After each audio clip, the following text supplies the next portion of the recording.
Keep your hands and head inside the vehicle at all times. Buckle your seatbelts, check your mirrors, sit on back and relax. It's lights out and away we go for the Tall and Short of It podcast.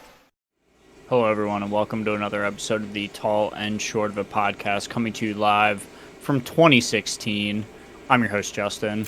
And I'm Aaron. Welcome back, everyone. We've got a big episode ahead after taking a week off last week.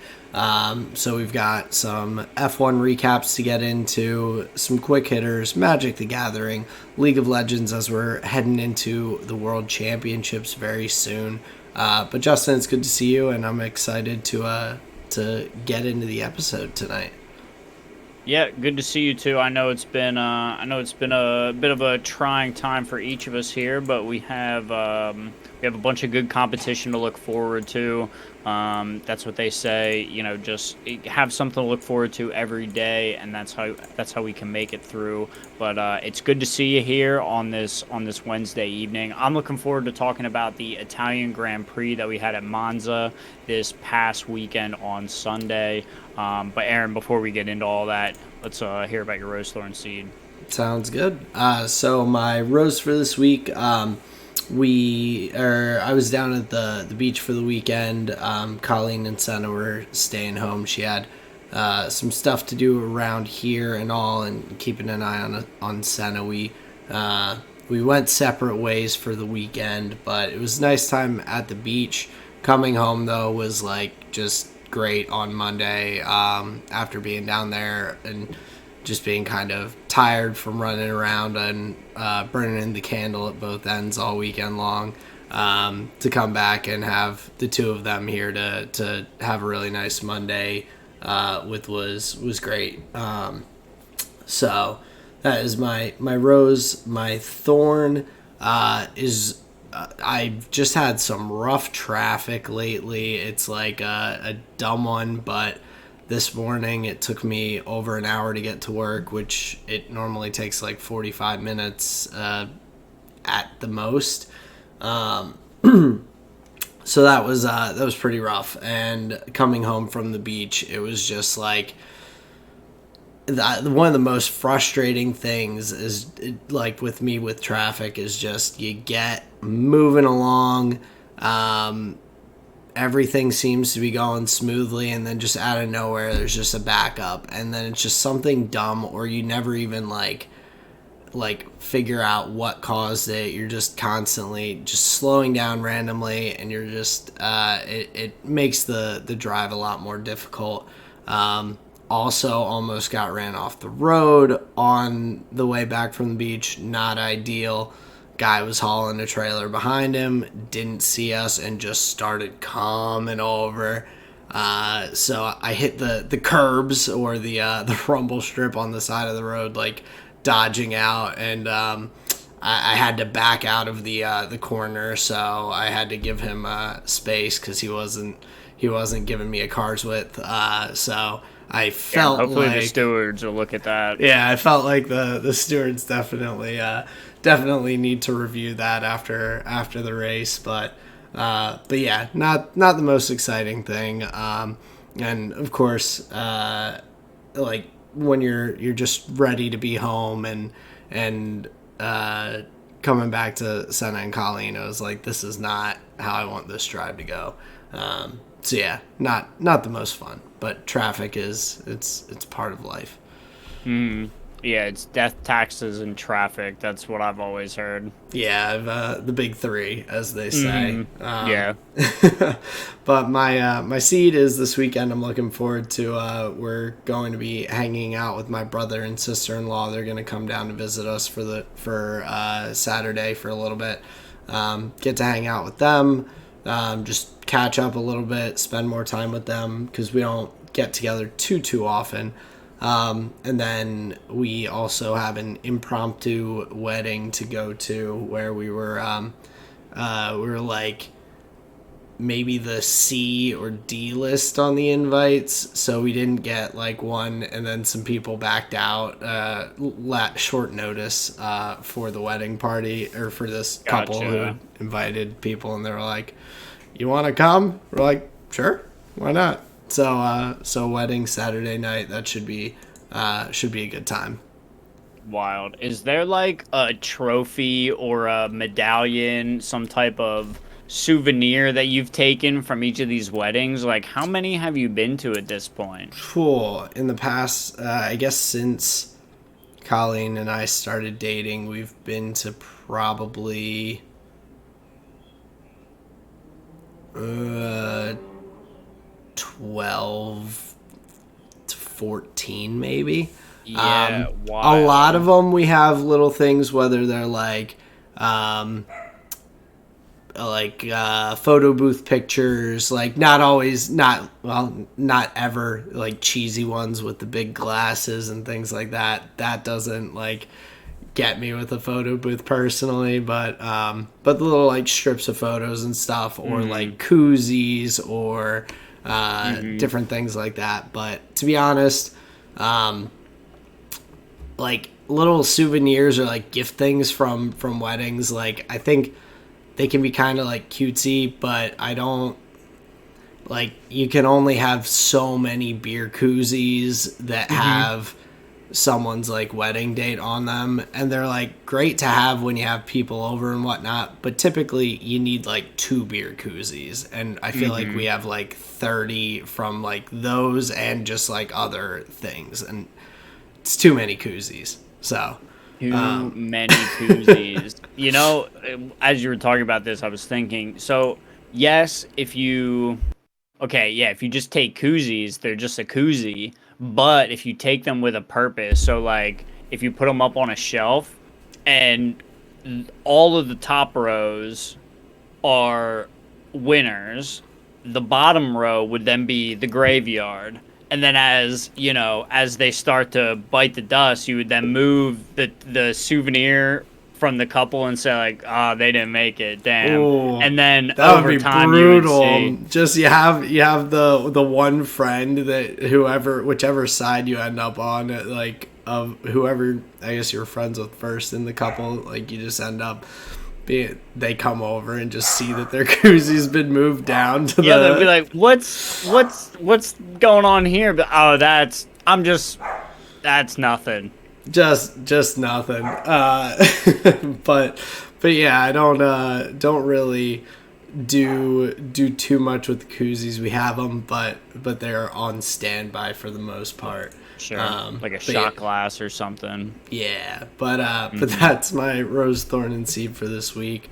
Very cool. But why don't you let the people know about your week this past week?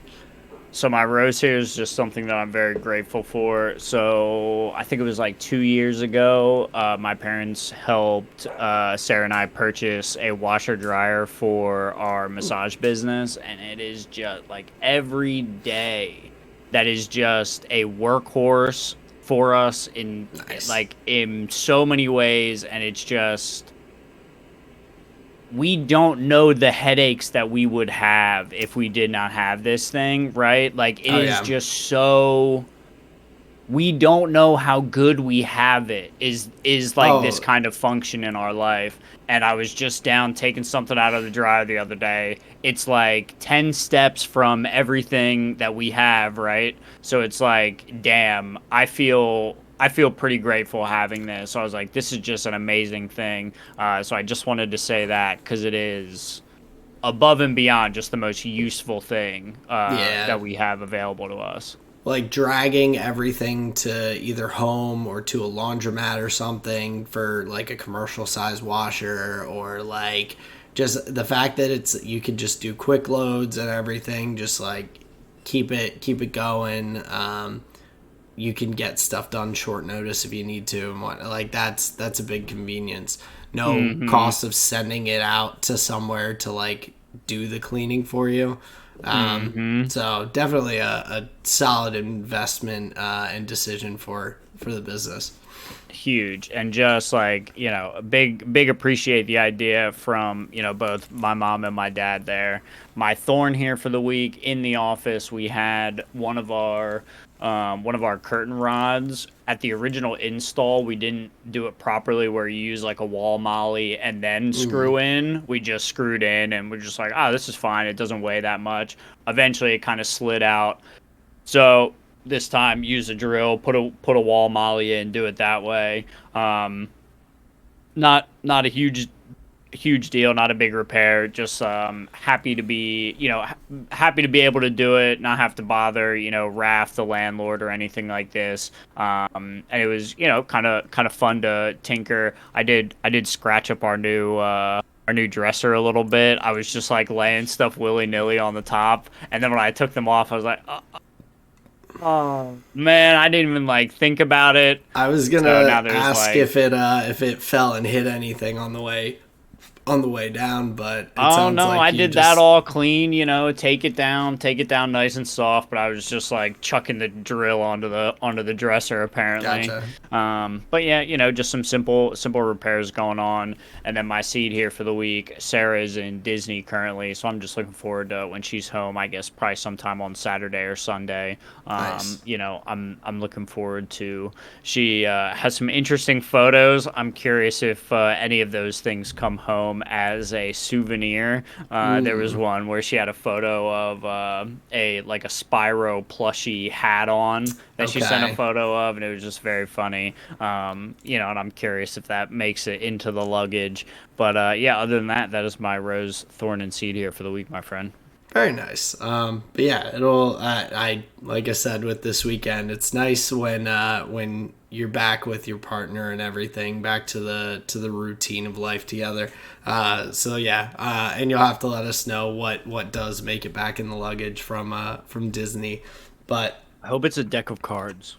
oh, that would be pretty Have cool. you ever seen my collection of playing cards? I have not actually. You'll It's have actually to. quite substantial. Yeah, you'll have to show me. Because that's I'll pretty take a cool. photo of it next time I'm at my parents'. There we go. I feel like you've told me about it before, but yeah, I don't think I've seen it. So that would be a Very good. cool addition to the collection. But to slide over into the quick hitters for this week's episode, just a quick update. Hugo Boss is kind of fully expected at this point. There don't seem to be any other suitors left in the lineup for Alpha Tauri and the new team name for next year.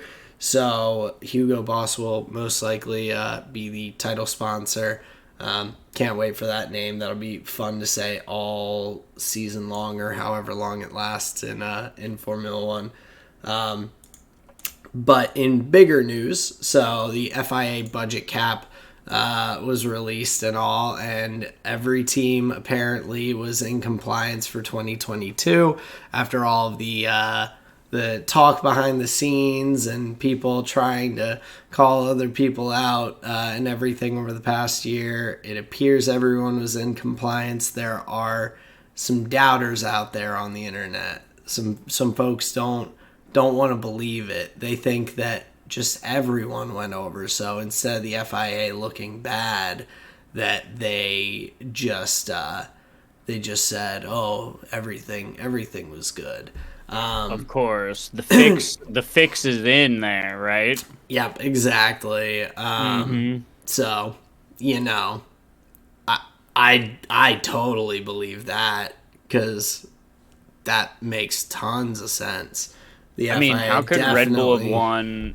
How could like, Red Bull have won if they didn't break the cost cap, though? You know what I'm saying? man. It's just because 2 years ago, because no one's had any time to catch up over the past 2 years. It's got to be the original cost cap break that just set the Well, bulls right. in motion. Well, and if they did it once, they'll do it every time. Right, exactly. So what's the FIA covering up? I think they're covering up that they have no control over the teams. Damn, it's just all it's Christian so Horner. they don't look bad for every single team ignoring their directives. It's just a big conspiracy. So but yeah, the budget cap came out. I think it's good to see that teams are in compliance. I just don't. I am not one that prescribes to the thought that it's some big conspiracy. I think that probably every team made it work, and some teams were trying to just throw things at the wall to see what sticks in terms of calling out the other teams or just trying to get under their skin and whatnot. So yeah, that was pleasant to see and very amusing to see every tweet under it just saying that they were just lying. So that was fun. Yeah, I mean, I think in some ways there there must be a certain percentage of fans that are just in it for the drama, and if there is nothing salacious to hook on to, you just kind of create Oh, it. it's Um and and it's ha- not it's not try. This has been this past week has been super entertaining for me with F1 Twitter. I wasn't gonna really get Nice. into it because it's that we're not like F1 like e news. Let's get right into the news. But like people have so much time on their hands. The Mhm. arguments that I saw, they had nothing to do like oh, some of them had nothing to do with actually like the races or the teams or anything. There was all this stuff about like influencers who got invited to Monza, who some people don't think that they deserve it because they trash talked the one driver on the team that invited them, but they're a big fan of the other driver, but they didn't deserve to go, and all this stuff with things like that going on. Damn. People going full League of Legends in terms of their rants against one driver or another, like really throwing some chat restriction type language out there. Damn. And like it starts to relate to like the race and everything. Carlos Sainz's mom had some sort of drama on Twitter around it, but there was just so much like it Carlos would. Sainz's mom? Oh yeah, yeah. She made some comments about young Charles, so yeah, it's Oh been my a boy. it's been What? a spicy drama week, but people find anything they can to turn into drama, especially on the internet. Dude, that makes me so sad, honestly. I feel like if anybody talks shit on Charles Leclerc, it's just game over, man. And now I think me and the homies aren't gonna fuck with Carlos Sainz just by proxy now. Right. Exactly. Wild. It's just it's a crazy world. It's dangerous out there. Chat restricted language. That's very funny. But moving on to the next quick hitter, for the Singapore Grand Prix that we have coming up in 2 weekends. There's a new technical directive that's going to be in place. It's TD018 that is targeting flexible wings for like rear and front nose like wings. Oh, gotcha. So Ocon specifically. It seems like Mercedes may actually be one of the biggest offenders of this from the Oh, pictures interesting. I've seen. Okay. But basically, like the wings are not supposed to have flex to them. There's minimal. There's a certain level of flex allowed, and so what this technical directive is aimed at is when you have the wing in like a stationary testing kind of environment and you're just like bending it this way or that way and whatnot, they like pass the like they're not too flexible test. But when they are under aerodynamic like circumstances Load. and all, yeah, load and force and everything, parts of the wings and elements like the little like slots in the front and whatever kind of start to turn, and then they can flex like way more to give more downforce and yada yada yada. So it's like a weird loophole ish But from looking at the pictures, it seems like Mercedes and Aston Martin potentially as well could be two of the more affected folks in terms of that. So that just has me thinking, like, would you be allowed to run a changeable wing that, like, you could, like, press a button and it would, like, lift the panel up and give you more, like, downforce or less?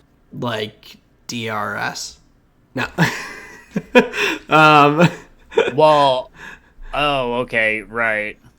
but no, I guess I the do get argument what would you be mean. like, No, or another like DRS? or like a I was thinking more of like something that can like change width almost, like it has some like panels almost that can slide further apart, so like when you need more downforce around turns and whatnot, like you can get that from the wing by changing the width or something like that, and then in the straights where you want more of a small wing, less drag and everything, you can adjust that. So I got what you're saying. I just was being a little bit of a dick. But you're right. That is like very much they just call it DRS and then regulate it, and then this Yeah. is what we're talking about, where it's they So don't want it doing these morphing. right.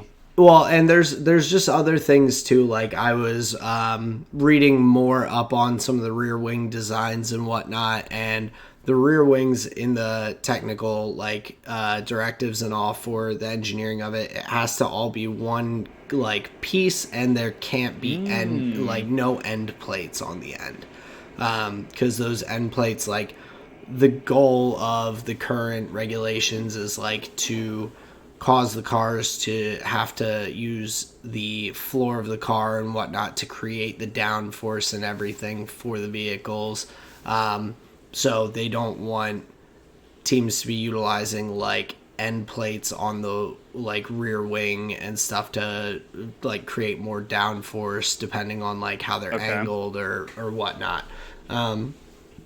So it's interesting. I don't know how much it'll affect, but like I said, it's going to go into place for Singapore, so we may see maybe a little bit of shuffle or see some slight like differences in teams' performances just based on that as we're getting into the race weekend. Okay, interesting. And you believe I said Ocon, but you believe that it may affect the Mercedes car more than others? Mercedes and Aston Martin were what the article and the article talked about technical directive, but then there were some additional like tweets and bits of information with like more video that primarily showed like the Mercedes and Aston Martin having kind of the flex in the wing that is kind of being targeted with this ruling. Gotcha.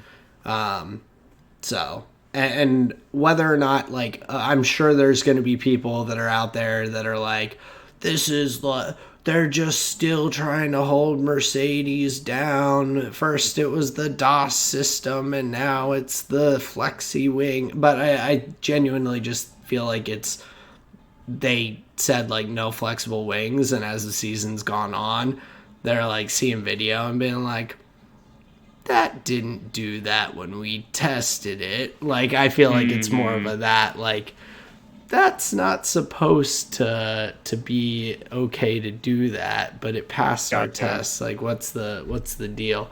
So yeah, it'll be interesting to see if it shifts anything around at all. I don't think it will be in anything extreme, but I mean every 10th is huge in lap time when you've got the field as close as it's been. For sure. Yeah, that's really interesting. I'm curious if they find any like within dangerous limits in some way, or if it's just a just slightly outside of regulation. Yeah, I'm not 100% sure. But I think it's just tough to be able to say for sure because you can't really, you're not testing these things under Hmm. load and all to be able to, like, we don't have that data to be able to say, oh, this is this far outside. Like, I'm sure someone has that data, but it's not out there in the public.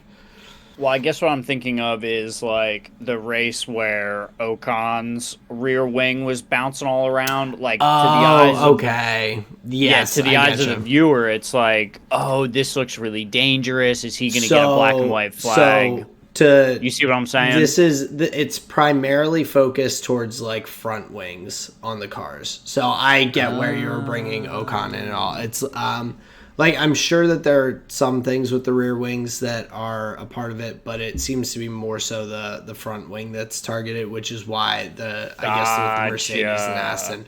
But I do get what you mean now. I was like, it was not clicking why you were saying Ocon, but that I think was actually just like an issue with the car. Like it was like loose Mm. or something like that. Okay.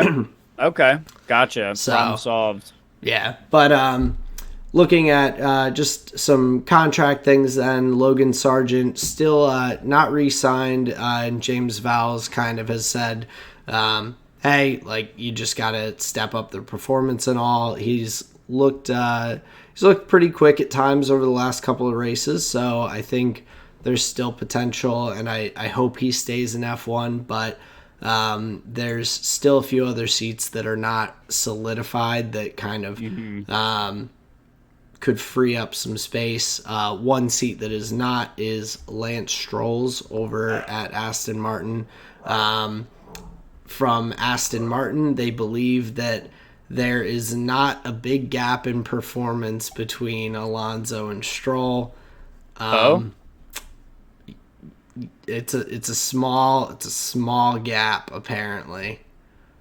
I Oh. Yeah. Uh huh. So yeah, Mike Crack is very content with Lance Stroll and believes that he can perform at the same level as Alonso. Yep. So the Aston's lineup sounds solidified for the upcoming season. Um, Wait, do we know what the head to head is here? I mean, I can give you the driver's standings and points if you'd like that. Well, Fernando Alonso has 170, Stroll has 47. I'm Mm. curious, like, have they gone? I mean, yeah, Oh, I could just probably it. find that, Dad. You see what I'm saying? Yeah. Um, so here we go. Because I think if they see something in that comparison that we don't, like, oh, he actually like, oh, I it is actually closer than we think. Go ahead, I've got it for you. It hit might be. me. I don't know if it's closer than we think, but in races, Alonso has a 13-1 on Stroll, and Hmm. in Okay. qualifying, it's a Hmm. 12-2. Hmm. So no, I'm not that. no, I'm not a not that big good at gap. math. Not a Can big gap in you? performance. Yeah, it doesn't sound like there is, Yeah, like just by the ear test. small gap. Yeah. Um, Hmm. yeah, but hey, I'm no billionaire who owns a F1 team who What do you has a think about son. this, though? What do you think about this, though? Maybe there's nobody clamoring for that Aston Martin seat like maybe Fernando Alonso was. So Mm. maybe instead of saying, like, yeah, nobody wants to drive for us, they're like, Lance Stroll is our guy. Yeah, Just like taking the other stance. yeah, I don't know if I'm sure that there's people who would want to drive for them though. Like it Of just course. like there are people. Mick Schumacher apparently has no current roads in F1, so he's going to have to look at alternatives. Damn. I mean, just uh, Daniel Ricciardo still doesn't 100% 100% have a seat next year. Liam Lawson, Mm-hmm. who has come in, has looked very, very good. Mm-hmm. And so there are options. Yuki Tsunoda's not officially signed for next year, so Mm-hmm. there's even conversation of if Logan Sargent goes, it could be Yuki and Albon, and then you could have Ricardo and Liam Lawson over in the AlphaTauris. Like there's all sorts of these things floating about, but I feel like there would be interest in that seat. Yeah, I mean, of course. That Yeah. was mine was a silly take. Oh no, but it's just like the amount of people that I feel like could be comparable or like ask. They're just they. At some point, you got to try something new. Like Yeah. Lance is he has moments here and there that look phenomenal, and generally he's solid, Yeah.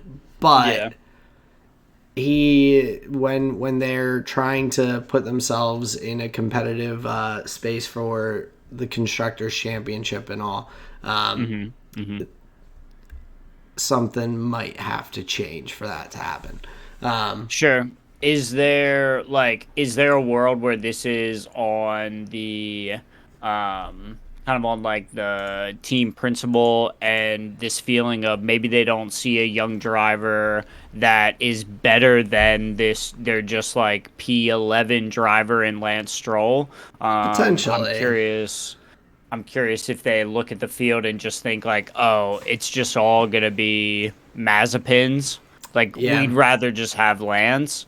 If that is the, and this goes to our other conversations about like rookies in the market recently, where like Right. they're just not that great, Yeah. but like you had alluded to, and with Liam Lawson, I think being slotted in this weekend in the Alpha Tauri, I think he did a pretty solid job. Oscar Piastri, I think, is racing at a level that's been above other rookies. So maybe that tide is kind of changing a little bit. So then one has to wonder, like, all right, maybe Aston Martin's not. Maybe they're not seeing an open window here in some regard. Yeah, and I mean the only other like big option that I would imagine is I mean they have last year's F2 champion as their reserve driver with Felipe Dragovic, and he drove in FP1 this past weekend for Hmm. the Italian Grand Prix. So they do have someone in the wing, but maybe that would be their next step, and he hasn't shown in sim time or whatever else that Mm. he's like at the pay.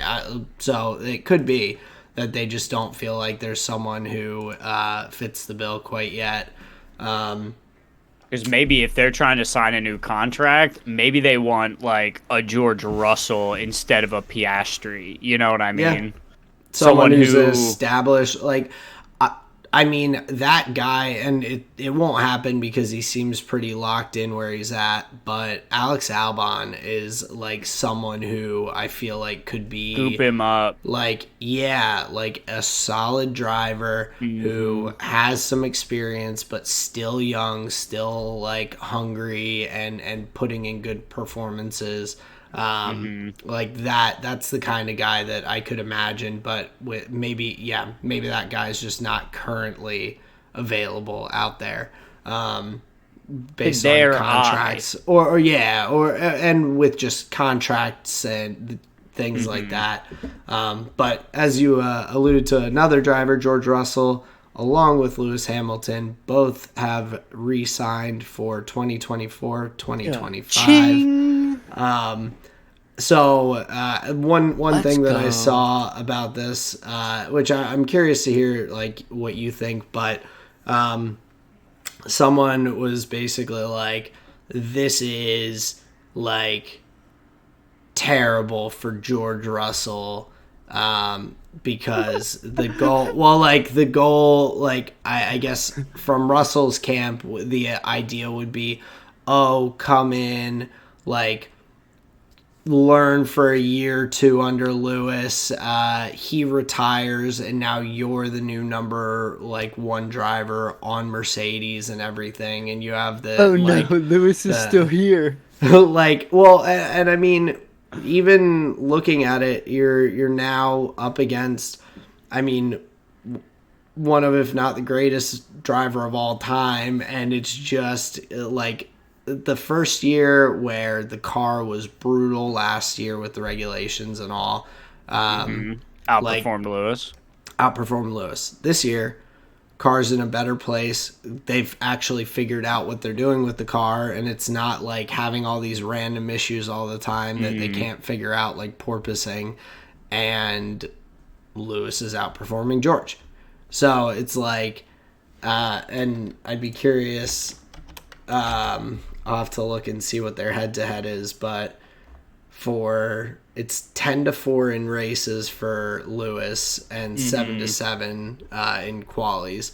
So George is putting it together on the lap. That's not bad, but I think we always knew he was strong on the one lap pace. Yeah, and I think like the idea that this person was trying to run with was that, well, George like was probably thinking he'd come in and then be the number one guy who is like leading the team and all, and now he's still just kind of in the shadow. But at the same time, just from Mercedes' perspective, it makes sense. Like Lewis is still performing super well. He's a strong driver.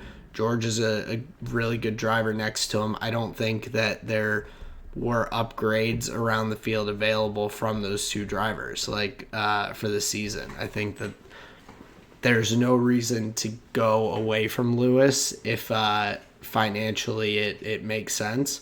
And he's still willing to be there because, Yeah, and with George, it's just like that's where he wants to be, and he's a solid driver as well, a solid young driver. So I don't know. I feel like George will have plenty of time to shine, and he's already had some good time even next to Lewis. So yeah, but he might not if Lewis is still there. You never know. Yep. An aging 7-time world champion. Honestly, Formula One must not be that competitive with all these old dudes. I know. Just a couple old dudes that it's funny because back in the day, like when F1 was early on, there were a lot of old dudes that were driving, and now there were plenty of guys that were in the 40s and 50s and all, like back in the 40s and 50s, and like there were plenty of older folks who were driving, even compared to Alonso and Lewis. So that's a good point. But yeah, it's some more contract things solidified. Looking just to breeze through the Dutch Grand Prix first, though, we had Daniel Ricciardo with the broken hand. So he unfortunately is missing out on a couple of opportunities for racing and proving himself, which is a bummer after just coming back. We had Oscar Piastri crash in qualifying, in practice. Daniel was just a few seconds behind him, and to try avoid colliding with Piastri's car into the wall, took himself into the wall and ended up breaking his hand. So just a unlucky set of circumstances for Danny Ricks after just getting a seat back in F1. Yeah, that's pretty tough, and especially like the second he was back in the car, it was immediately conversations of like, oh, Sergio Perez, you better be careful, he's coming for your with a broken never mind. Yeah, so brutal. Just really really rough set of circumstances for him. I think he'll probably be back after Singapore, potentially for Japan. But then during the Dutch Grand Prix, we had a crazy race, and so it was between the Dutch Grand Prix and then us talking about the Italian Grand Prix. It is a tale of the tapes a little bit, which is two very exciting, in my opinion, races that were very different. The Dutch Grand Prix, we set a record, or I say we, a record was set for 186 overtakes during the race, which was the record for most overtakes ever in an F1 race. Oh, that's cool. I didn't know that. Yeah, I mean, we had just with the changing conditions constantly throughout the race from dry 'Cause to even in the downpours of pits. rains. No, I think that was just on track, but it was like Oh, gotcha. because Okay. there were so many drivers that were like pitting at different times for the intermediate tires at the very beginning, then coming out just like flying, getting past people. There was Oh, just that's exciting. a ton of overtakes and a really exciting race. Liam Lawson stepping in for Daniel Ricciardo finishes P13 in that his first race. Unfortunately, Logan Sargent has a tough day with some hydraulic issues that end up knocking him out. But at the end of the day, a very exciting podium. We have Max on top in P1, tying Sebastian Vettel's 9 win in a row record. Fernando That he set Alonso. with Red Bull, correct? Yes, yep. Fernando Alonso with the P2, kind of initially sparking that conversation up of all podiums in the second half of the season, looking really strong. And then Pierre Gasly with just a phenomenal weekend overall. Great pace, Surprising. great drive.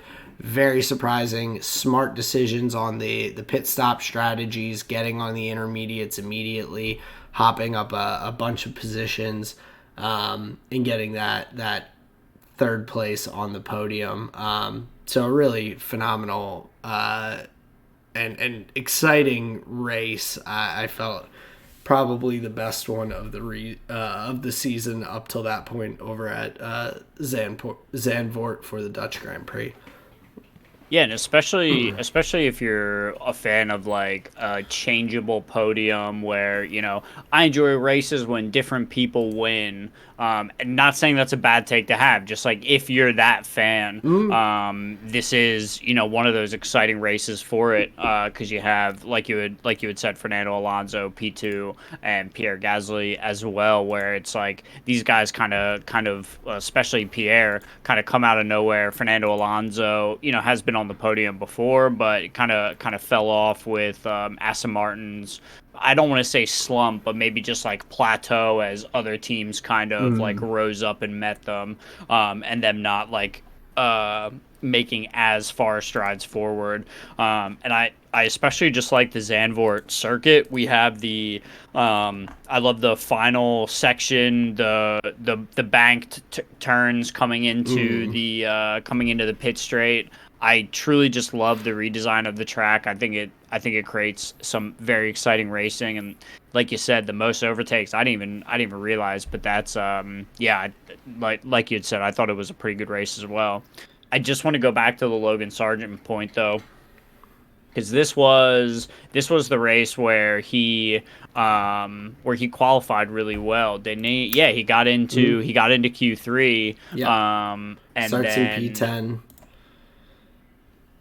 So this was like a great example for like keep this guy in Formula One, give him a chance. Big opportunity and everything, and it was from what I saw some tweets that like from his onboard camera that said a brake by wire failure. So something with the brakes and hydraulics and everything from the team reported a hydraulic issue. I saw brake by wire on a tweet, so it was probably something related between the two that went. But yeah, after like a great qualifying performance coming into the race, he was doing fine.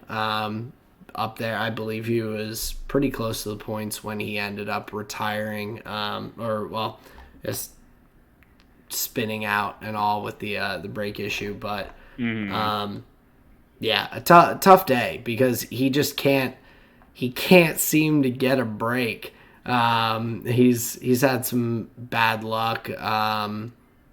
And I mean he's also had some rookie just Hmm. jitters and issues and everything, but I feel like when he's poised himself for those opportunities, he's had some unfortunate luck. But not dissimilar to like remember Yuki Tsunoda's rookie year. Like that was, I feel like that was a just a gag reel of like you could just cut all of like his spins, him like crashing into a wall. So I feel like if Yuki Tsunoda's forgiven, I feel like Logan Sargent has a little bit of room for growing pains, and it seems like just like very quietly, especially with Albon's great finish at Monza this past race, and then as well, Albon qualifies P6 as well in the Netherlands at Zandvoort. Finished So P8 there, and yeah, so he had a P8 and then a P7. He's scored 20 points in the last 7 races, I believe. hmm So a huge jump for Williams, and they're now very like significantly uh, away from Haas, Alfa Romeo, and Alfa hmm Tauri in the standings there.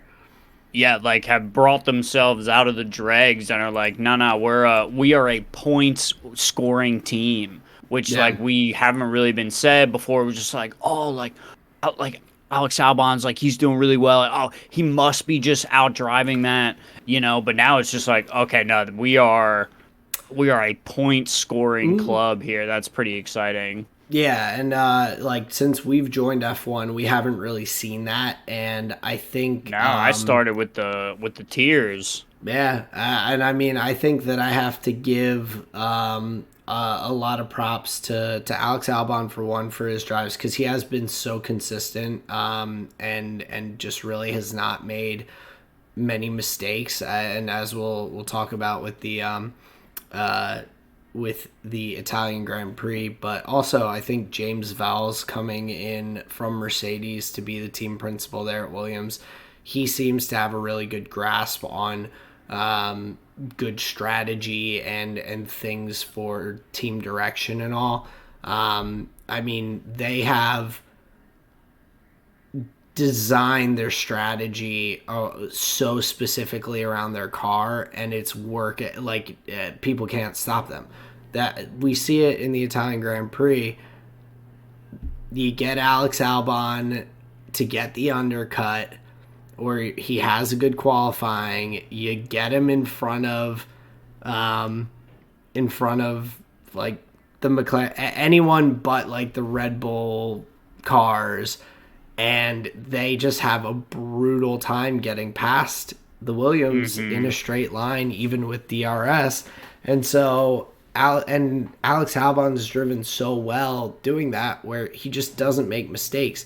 He's picking the right lines into the corners. He's defending the right areas of the track. He's not locking up his brakes. He's not like missing apexes on turns. He's holding, he's creating DRS trains behind him, but all to his own benefit. It's like it's Right. working out so well, and yeah, Williams is now at a point where I can start to say they're kind of rejoining that midfield battle a little bit. That it won't be this year in the constructors standings that it'll show, but if they continue that kind of impressive performance, like Hmm. they could very easily start joining that battle with the McLarens and Alpines and Astons and all pretty quickly. Hmm. Yeah, very much so. Yeah, it's pretty exciting in that regard. I mean, I think I'm learning a little bit, but it seems like Monza was a bit tough to overtake, where the chicanes are just like quite tight. It felt like a bunch of people were going for moves, had to had to dive in, or there was like some slight contact going into a couple of the chicanes.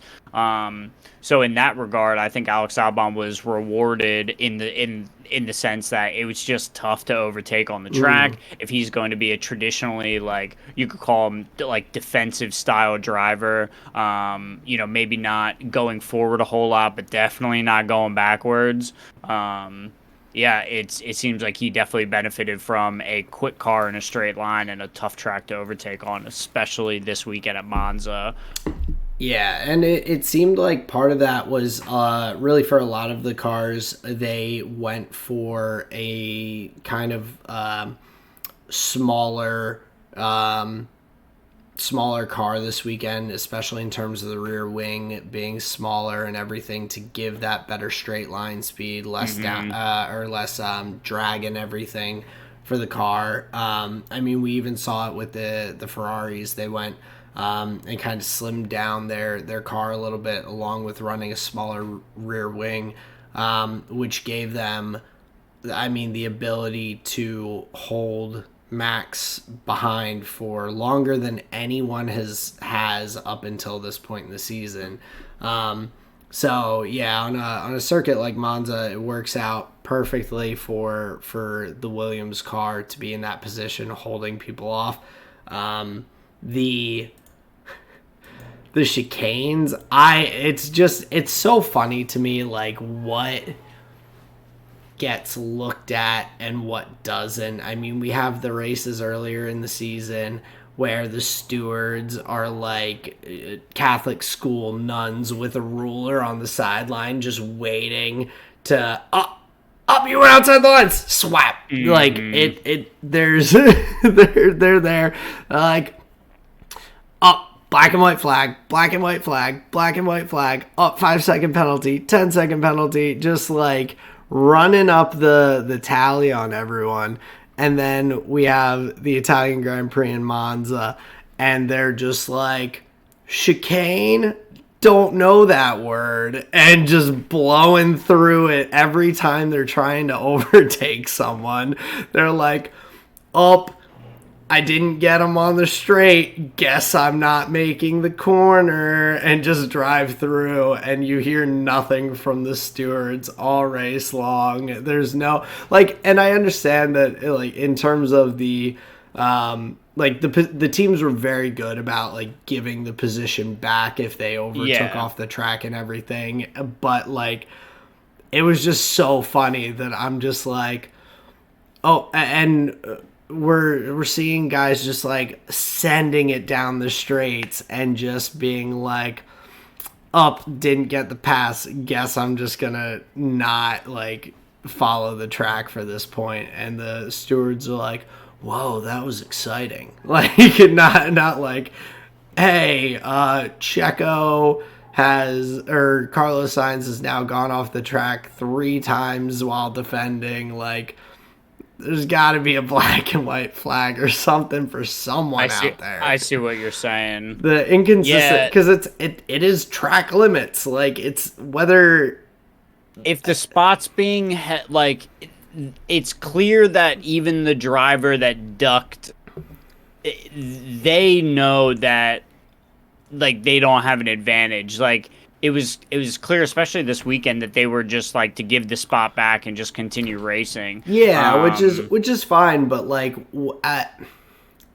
I don't understand, like, this like willy-nilly policing of track limits, where it's like some circuits, it's like, if you go outside of the white lines on any inch of the circuit, they're like, no sir.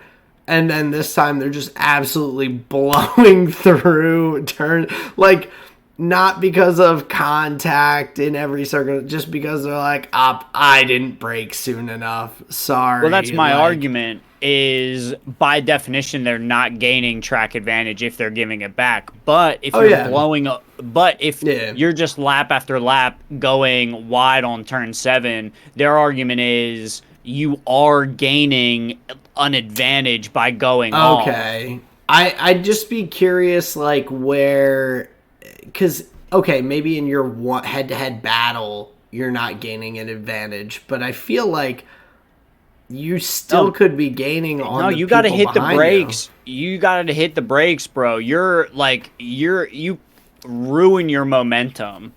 You can't go forward really one until you harvest your battery and all of these things. I think it is costly enough for a driver to do that move. Like us talking about it now, we obviously realize it's not a great way to try and get past anybody, and I don't think the drivers think so either. So it seems like to back to your point, it seems like the stewards are selecting for like, oh well, the drivers are just punishing themselves. They're giving the place back right away, Yeah. thereby nullifying any advantage gained. We Okay. can just keep on racing and more importantly, because we are watching a broadcast product, they don't have to clog the broadcast, the production with this like weird, oh, is he, oh, give, oh, they just let it go. It's just Yeah. racing. They give the spot back, and Crofty can do his thing. That's my sense of it. What are your thoughts? No, I guess that makes sense. I think what I would want to see is I would want to see drivers' lap times, and I'd want to see Ah, that sure. because like if that's the case where because say Signs and Checo are going 2/10 a lap faster than Alex Albon.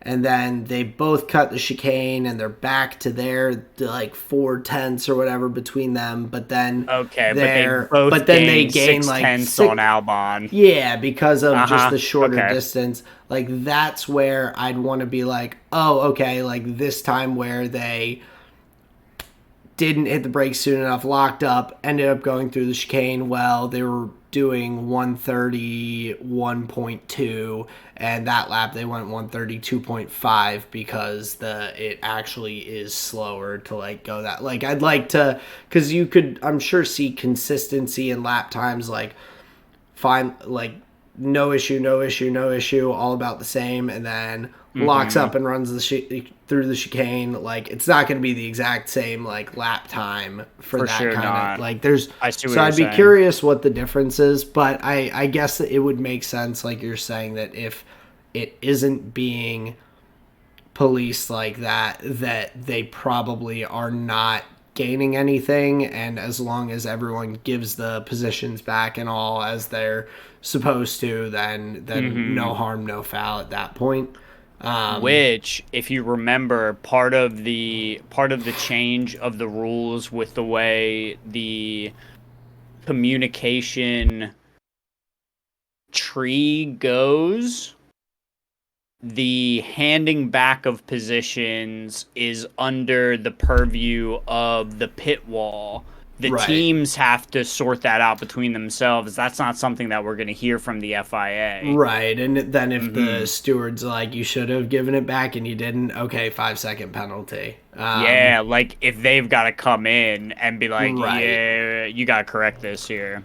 Yeah. So, but for this race, I mean, like, kind of talking about the comparison between this and the Dutch Grand Prix, it's crazy how like generally few overtakes there actually were in this race. But I was just on the edge of my seat for really the whole time. We had some really great battles.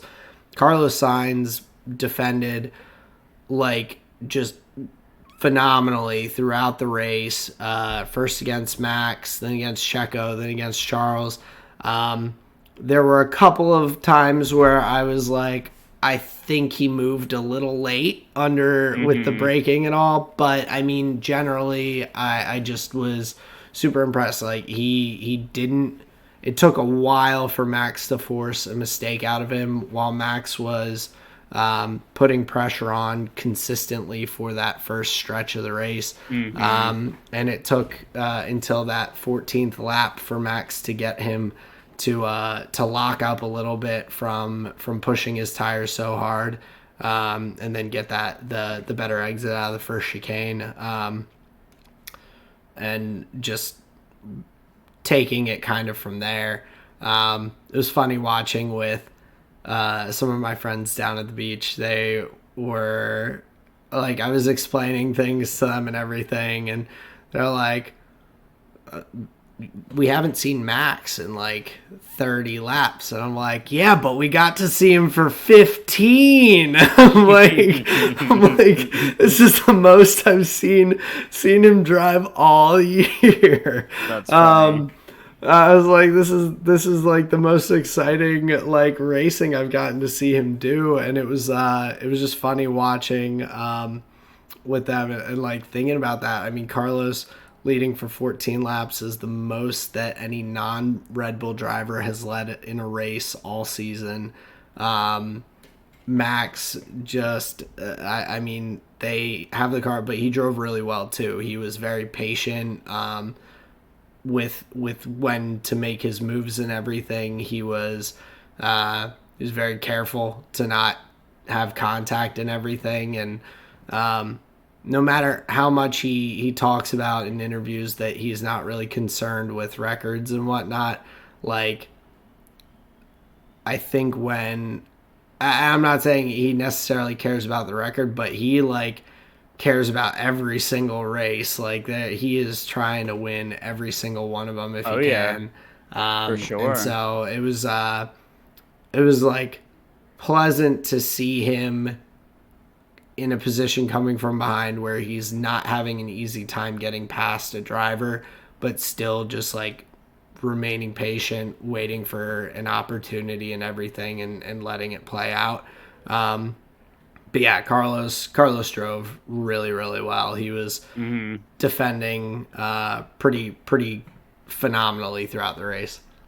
Yeah, like you had said, against a bunch of different drivers. A couple of things I thought was pretty funny from the Red Bull angle was the couple of radio messages that we got to hear from Max right in the beginning. I think it was like lap 5. We heard the very calm message come through where he's like, he's already sliding, so all good. Where like in their mind, like, yeah, it's just a matter of time before we get them. So I thought that was very telling of Red Bull's confidence, I think, in that moment. And then, like you were alluding to, some of Carlos Sainz's maybe more ambitious moves in the turns. You hear Max come over the radio with what sounded like a bit of a smile on his face, saying that was naughty from Carlos Sainz. And it's interesting when, you know, again, to your point, like, it's clear he's having fun out there, even if it's not, you know, a 100% above board move. Like, he's not worried about it. He's just happy to be racing. Or at least that's the impression that I get from a comment like this. Yeah, and I mean, it's like, it's also, and I mean, plenty of people have like talked about it, but it's funny, like the difference that the pressure and having like someone who is really pushing you kind of to a breaking point a little bit, because the Ascari chicane, I believe, was where Max parked on top of Lewis in 2021, where right. Now this year Sainz doesn't give him enough space really, and all, he goes, oh, that was naughty. It's like the difference that leading the drivers championship by 160 some points or whatever it is like makes. But yeah, it's it definitely sounded like he had a little bit of a wry smile on his face when he said that. But yeah, the Red Bulls, I think, knew that they had a little bit better race pace. But the Ferraris looked really strong, and that was fun to see at the Italian Grand Prix. I will say I was getting a little nervous, a little I wasn't rooting for something to happen, but I was just like waiting for something to happen between Carlos and Charles at the end there. Oh yeah, for them to just like ruin their like incredible weekend. I was just waiting for it to blow up, and then for like 5 years from now, for everyone to be like, oh man, oh no, these two drivers, is this going to be another Monza 23 like we have with some of the other two driver incidents like we've seen with the Sure. Mercedes cars, the Red Bulls, and everything. I feel like this would have just been another one on that list.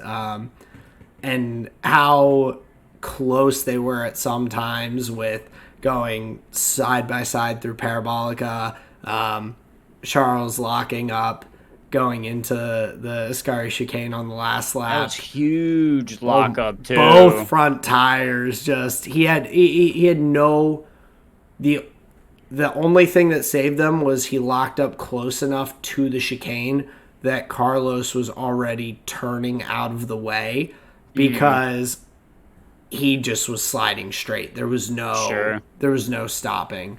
Well, they were pushing each other like all the way to the end. He didn't have anything left on those tires. No, and I mean it was just like really really exciting drive. And for another driver, Lewis had a really solid race, working his way up the field and everything. Doing the hard tire first, coming onto the medium tire later on, and utilizing the speed differential and everything there. I mean, even with the 5-second penalty for bumping Oscar Piastri, he still ends up. I mean, That's my Australian right there. I know. I was bummed for Piastri because he was driving a nice race and everything up until that point. I think both the McLarens were, yeah. Go ahead. But I mean, I got to give respect to Lewis. Like he came over the radio and was like, not enough room, and they're like, oh, we'll look at it, Lewis. And he's like, no, I didn't give him enough room. Like he was like, no, like I messed up and all, and that just it happens sometimes. You don't expect it from someone like Lewis to make a mistake like that and move out on someone kind of unintentionally or without realizing it, but I mean, he apologized that he found Oscar right after they parked their cars after the race and apologized. So, like, he, in a situation, the penalty didn't end up changing his result, but, like, I appreciate drivers, like, going over and being like, hey, like, my bad. Like, yeah, because that stuff's bound to happen. Yeah, the dude that almost ran me off the road coming home from the beach, like I was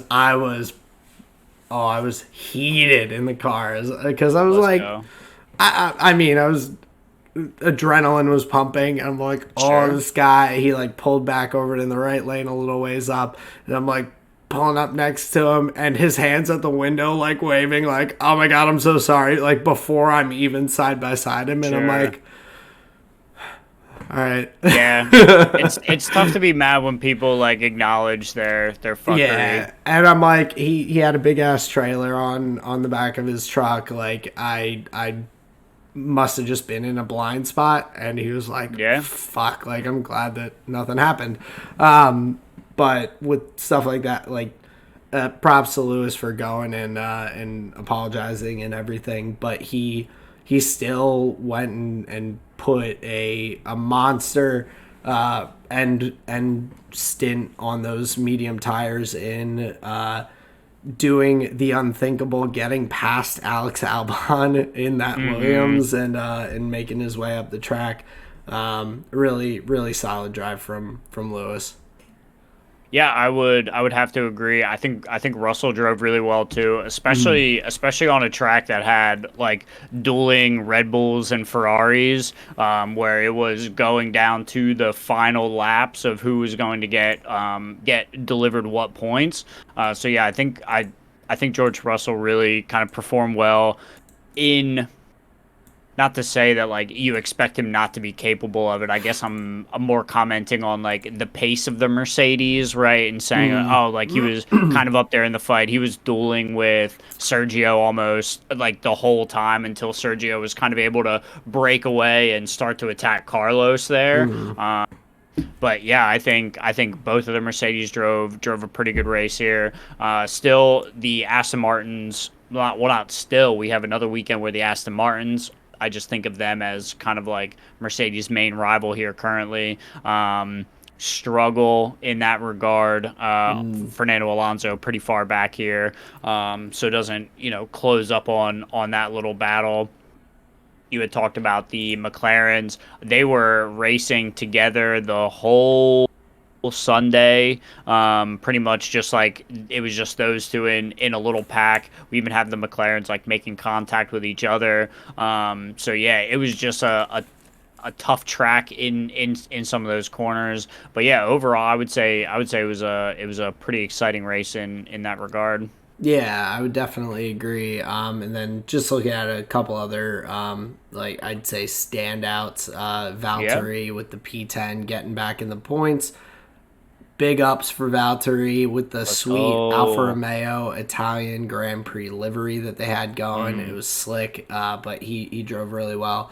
Liam Lawson just missing out on points in the Alpha Tauri after Yuki and his unfortunate did not start for the race coming around during the. silly. Just it sucks. It's Yeah, I always just hate to see that. he has Well, had and 'cause, like the it's not up to the driver, right? no, and Yeah. he has had the last three did not starts in F1. So he's just had some bad luck with some of Damn, those things. that's Um, tough. and then Logan Sargent again, P13.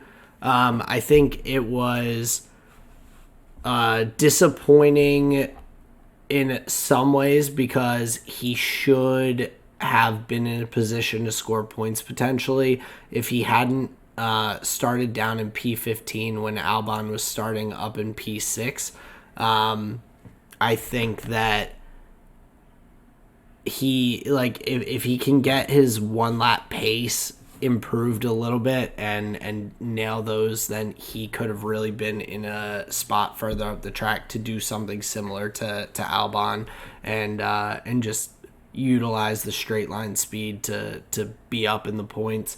But nonetheless, a P13, like that's a solid drive from him and a decent performance. So hopefully, I would like to see him stay in F1. It's fun having an American there.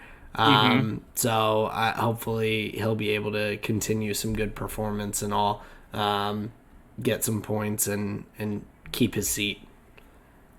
Well, and I think he's shown, especially in interviews and on track, I think he's shown a propensity for improvement and looking to critically examine his own performances and see where he can do and get better. And I think not to say that that is just a bare minimum and we should accept everybody that's doing this, but I think has that attitude combined with kind of showing it on track, especially with this like Q3 performance in Zandvoort. I thought that was huge, Oh like yeah. huge for this guy, and especially for Williams as well. Especially when you have this Alexander Albon who is just having a highlight year for his career. As Logan Sargent, you're gonna have to do something really special to like stand out in that regard. And I would say he did it. Last time out when we were at Zandvoort.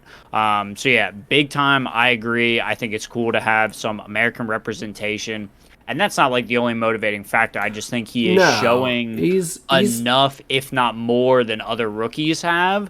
And it's it's got to be fun for him in that regard to be with this team where they're building up a little bit and they're kind of on the rise and grabbing these points. So yeah, I'm with giving him a shot. yeah, and it's not like the car is improving and he isn't. Like he is kind of moving up with the car, Right, just a little right. That's a ways good back point. from where Albon is. But the other kind of couple standouts from the weekend in more disappointing fashion, the Haas's had zero pace. The Alpines had zero pace. The tire deck for the Haas's from hearing Kevin Magnussen and Nico Hulkenberg was just brutal. They felt like they just couldn't really do anything. Ocon with no one realize that Ocon retired from the race really Mm-hmm. until they brought it up randomly. And I think like just in terms of the production of the race, it was like so good and so bad at the same time in my mind. Like okay, not so bad as it like You that's just don't like Brundle.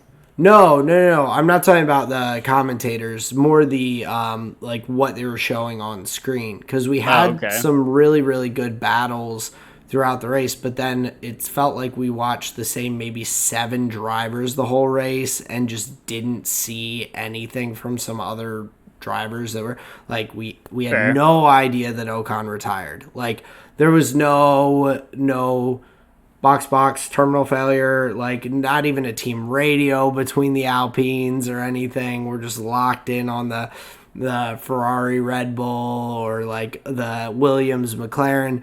We didn't get to Sure. see Oscar Piastri boil it into Valtteri Bottas at the one turn where he's Mm-hmm. just trying to or wait no, not Piastri. Sorry, Logan Sargent boil it into Valtteri Bottas Oh, at the gotcha. one Okay. corner, trying to get the overtake done. That was Logan was P11, Valtteri was P10. He was going for the point, just didn't brake soon enough. Valtteri turned left into the chicane, and Logan just couldn't stop in time and nailed him. Like we missed Damn. a number of like different things that happened on track and then they had to like come back to them with replays later.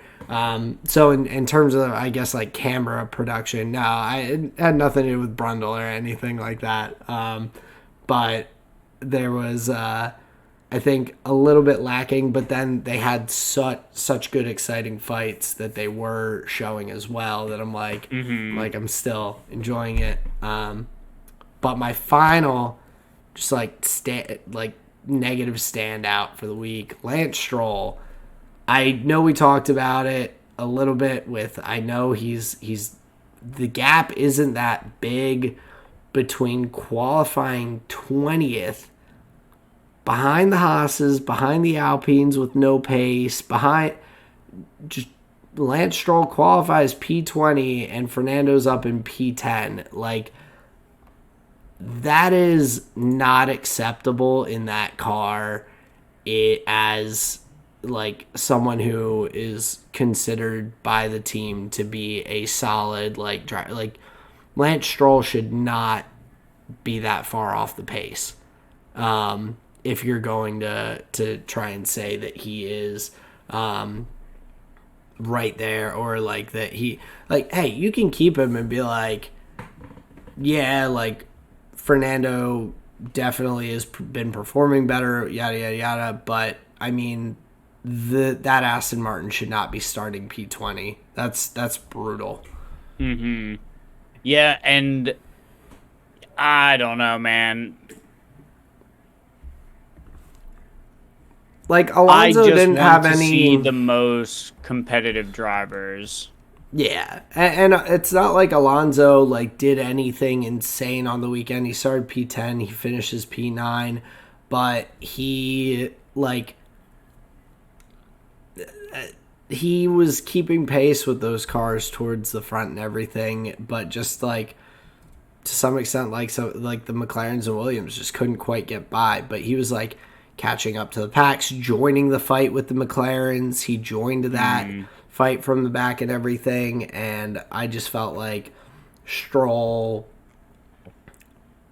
didn't move up. The Haas's moved back, and then we had Esteban retire. Like it didn't feel like Lance actually was moving forward actively as well, much as other he's people were just probably moving not, backwards. So you know? just that's a tough weekend, but of course we had a record set.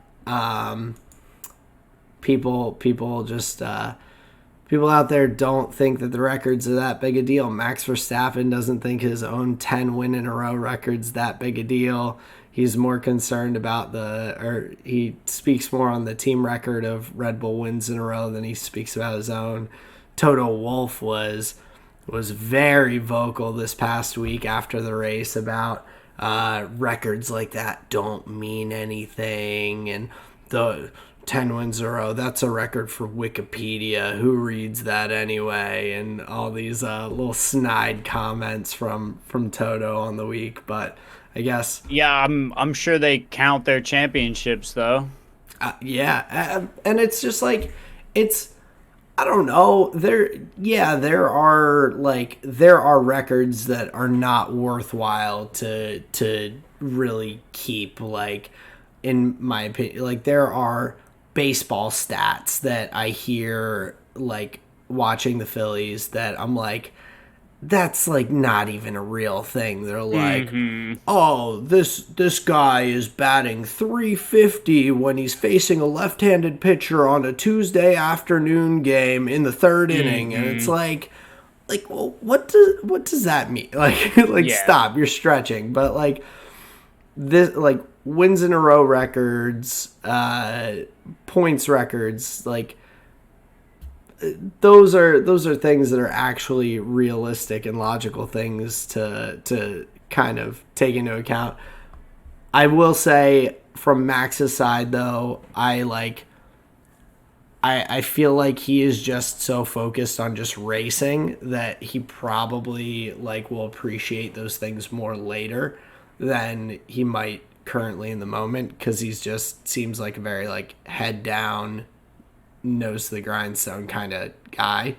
But Yeah, and something tells me that it is not like, yes, for someone like Toto, that record doesn't really mean a lot. Like, they are his competitor. If it was like Lewis, it may not even like mean a lot for him. And I can understand that angle from the competitors that are in the competition. What I think those individuals don't understand is, yeah, of course they don't do anything. They don't have any function. Like, right, like in you're the not getting a moment when it's trophy for it. Like, right.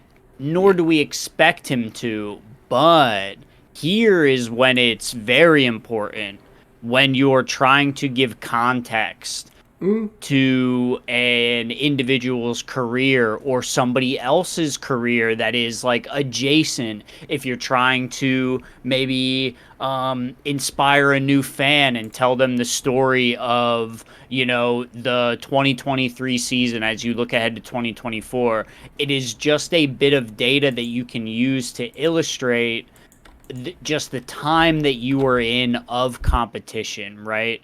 So yes, ultimately I agree with Toto Wolff and say that it doesn't really matter. But from a fan, from somebody who's like bearing witness to greatness, somebody who is like looking at these things for the competitive angles and like seeing what's going on, it helps you tell that story or understand that story better.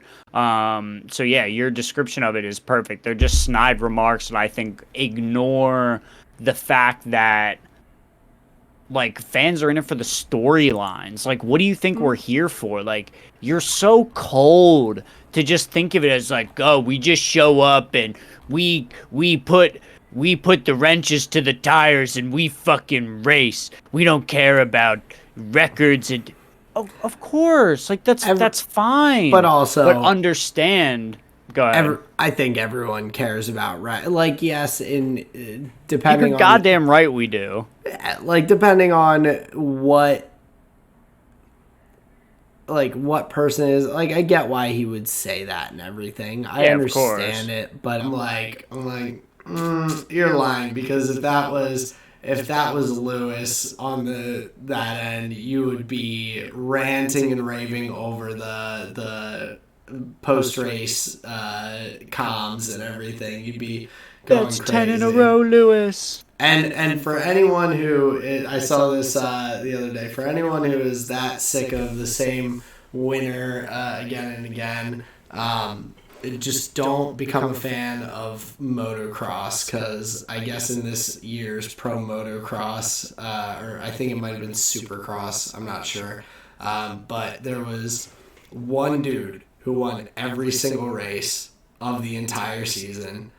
And like, I think it was like 2 or 3 races per weekend, per like race weekend, and the same dude won every single one of them. And Let's he's go. a rookie. That's dominant as fuck. That's Just, cool. but yeah, it's Hunter Lawrence. But Okay, get that tattooed on my butt cheek. but just very very funny to kind of like see that comparison. It's obviously not a direct comparison or anything, but it amused me. But yeah, I mean, these things mean something. Like, it's exciting to see. Like, I don't know if we have or will see this level of dominance from a single driver. Like, the car, yes, like the Red Bull car is the best car out there, but like, he's not making any mistakes at all in that car. He's driving just so in tune with it. I just feel like he can't make a mistake. I was sitting there on Sunday, and I'm like, Max is never gonna lose a race ever again. Like that's how I feel. That, like, obviously it's not the case, but I'm like, I just can't imagine how he can lose when he's performing this well. The only way that I'm imagining something happening is like a DNF from like reliability issues, an engine failure, getting hit or something. I'm like, he's driving just insanely. But yeah, with Carlos Sainz being on the podium, he's the 10th different podium finisher this year, which is kind of cool. We've had a pretty that's a pretty big amount. Half the drivers on the podium, almost, because 22 drivers this year. So oh fuck, get Nick DeVries out of here. Nick DeVries and Daniel Ricciardo, Liam Lawson. Oh so my god, we've had 4 AlphaTauri drivers this year. Damn, dude. Yeah, and then our just lock it in, man. Our just rock solid, always there, Yuki Tsunoda. That's our boy. But if you go back to early eps, man, we rode for Yuki Tsunoda way before we even knew what he was capable of. You have been a fan from the get-go. You wanted to see him succeed, and I feel like I was waiting for the Asian dominance. That's the angle that I took way long ago. I was waiting for him to just be like, they don't even have it. Yeah, but he's stayed just performing well and improving, growing as a driver. So yeah, a very exciting Dutch Grand Prix that we had, and then the Italian Grand Prix this past week. A lot of fun racing, and we have much more ahead of us. But I guess we should kind of pop over to the League of Legends realm, unless you have any final F1 notes. Nope, I think those kind words about Yuki Tsunoda were a nice little, send off, and we can start talking about some League of Legends. I'm okay with that. Cool. Well, just a couple of little quick hitters before we actually get to what we wanted to talk about. But 100 Thieves apparently is expecting to sign a young player, General Sniper, who is currently a 16-year-old. He, as their top laner, he'll be 17, I guess, by the next LCS season. But I believe he is related to another like former LCS player. I feel like Revenge or like some other like top laner. If I remember correctly, this kid has been touted as like being this like up and coming guy since he was like 12, because he's like he was like someone's younger brother who was playing in like Challenger as like a 12-year-old. Gotcha. Okay. I think at one point Cloud9 tried to sign him, but then the LCS was like, they tried to like sign him as like a 13-year-old or something crazy. Gotcha. But if this Oh is no. who I'm thinking it is, but either way, a super young player coming in to most likely play for 100 Thieves based on all accounts that I've seen. That's exciting. Very exciting. I mean, a young North American talent. Um, I don't think we end up with quite as many young hype talents as some of the other regions, so that's pretty cool to see. But then the other little bit of news was over this past week, Clid received a 12-month suspension from League of Legends from participating in all official LoL esports leagues. And so it was due to, I guess, some sexually inappropriate comments and things that he had made or directed towards people and whatnot. And so I don't know all the details, so I don't want to like start saying things that I don't know about, especially when it comes to that. But at least currently, he has a 1-year suspension from the LCK for him to not be able to participate in any League of Legends. Brutal. Gotcha. So Hanwha Life Esports lose their jungler. Brutal. This Yeah. guy. Who is he So harassing? That's no good. Well, yeah, get not him out of here. not great, and yeah, I mean they're not going on to Worlds, so it doesn't affect them in terms of like this current season and Performance. whatnot. But it'll definitely shake things up for the team. Unfortunately, Mm-hmm. it's just tough for the rest of the team after they had a pretty solid year going Yeah. into the playoffs. I believe they played in the regional finals as well to potentially make it in. I think they were either Yeah, they would have lost to KT, I'm pretty sure. yeah, I think so. So yeah, not anything that you want to see, but for this week, the meat that we wanted to get into were the different teams that are going to be going into the play-in stage, discussing them a little bit. So I didn't know if you wanted to just start at like per region in terms of qualifications and those teams and everything, or how you wanted to go about it. To be fair, I started at the bottom right on the teams that qualify for play-in. So at the top of my list is Movie Star R7, and then the bottom of Okay. my list is Flying Oyster. Okay. Cool. So Movie that's Star R7 from Latin America. They were at MSI this year. They placed in the 10 and 11 slot. Interesting, and this is going to be the story for all of these play-in teams. Obviously, is they are dominant in their home region. Most of them going first place in the regular season and then coming, first place in the playoffs. So favored to win, winning, making it as first seed out of their region. Most of these teams have been at MSI before. Most of these teams have been to Worlds before. The PSG Talon, one of them to miss last year, I believe, but they were there in 2021.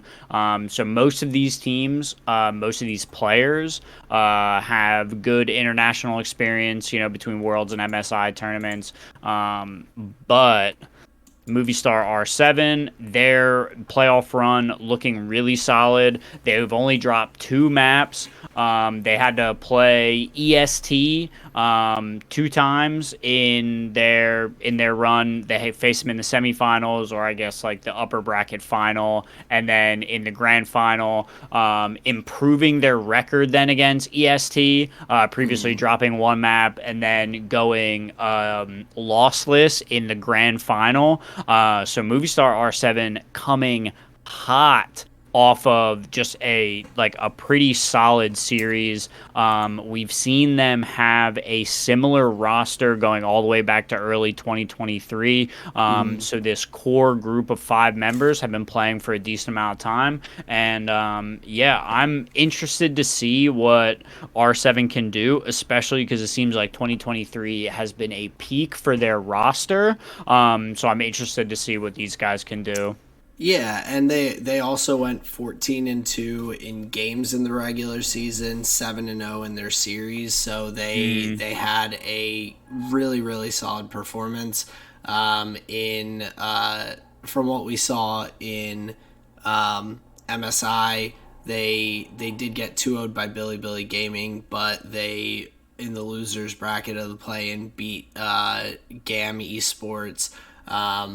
Then went up against Golden Guardians, so they have some of that experience and everything, like you had mentioned, from earlier in this year, and the same roster that they had at the time. So it would be great to see some positive performance, like improvements and everything in this play-in stage, and being that there is a kind of shift in the way that the teams are, or the makeup of teams in that play-in stage. I think there's definitely a potential for them to have a shot to make it into the main stage. I'll say an outside shot, but yeah, you never know what teams are going to pull out for Worlds, and having that consistency of roster and everything, and the international experience already together, that's pretty big. Yeah, and it could weigh pretty important. Next in for the next qualified for the play-ins, we have Movistar R7 was Latin America's #1. This is Team Wales. We have the VCS region's #2. I think Team Wales is going to be, along with maybe Team Wells just is going to be a big unknown. To my eye, they went with an improving record over the last couple splits, but we don't have a lot of data on Team Wales. They haven't been incorporated for all that long. Some of their results are middling, I would argue. They're coming off of a roster swap from the spring playoffs then into summer. They changed their jungler and their primary bottom lane carry. So honestly, I think I don't know how much there is to say here about Team Wales, as I think we're coming in with a lot of unknowns here in that regard. What was your sense of Team Wales coming in? So similar in terms of just kind of it being a little bit of an unknown. Looking at their roster, they really don't have much in terms of World's experience or international experience. Minus Right. you have Bean J, and I think it's pronounced BA. So their jungler and then support player were both in Worlds in 2022. Just playing for different teams. Bean J was playing for Saigon Buffalo. BA was Yep. playing for GAM Esports.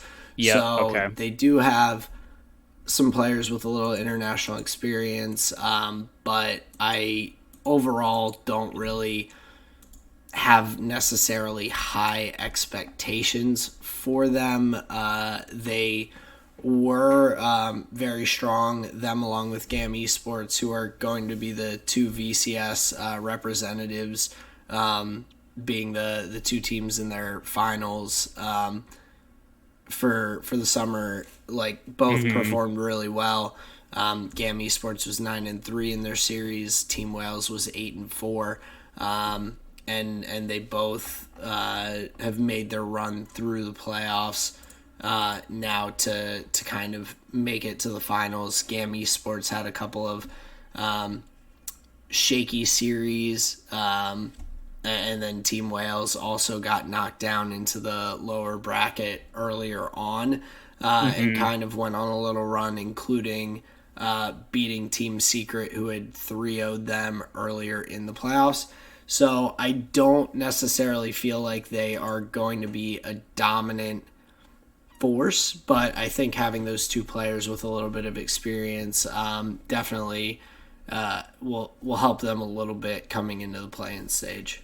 Yeah, I definitely agree, and I think there's something exciting about a team that has the fortitude to make it through a lower bracket run. It's not every day that teams are able to do this. Like we think fondly back on the teams that are able to do it, like the Cloud Nines. Like we remember them as like the Gauntlet heroes. Like put them down in the lower bracket, and I'll come out and them motherfuckers be dancing, Oh yeah, and so there is an element to where having the ability to do that lower bracket run is something, and I think in my mind could be a little bit of an X factor here coming into the play-ins in stage. But yeah, I think Team Wales big unknown, and maybe looking forward to B&J and BA in improving on their previous outings to international competition.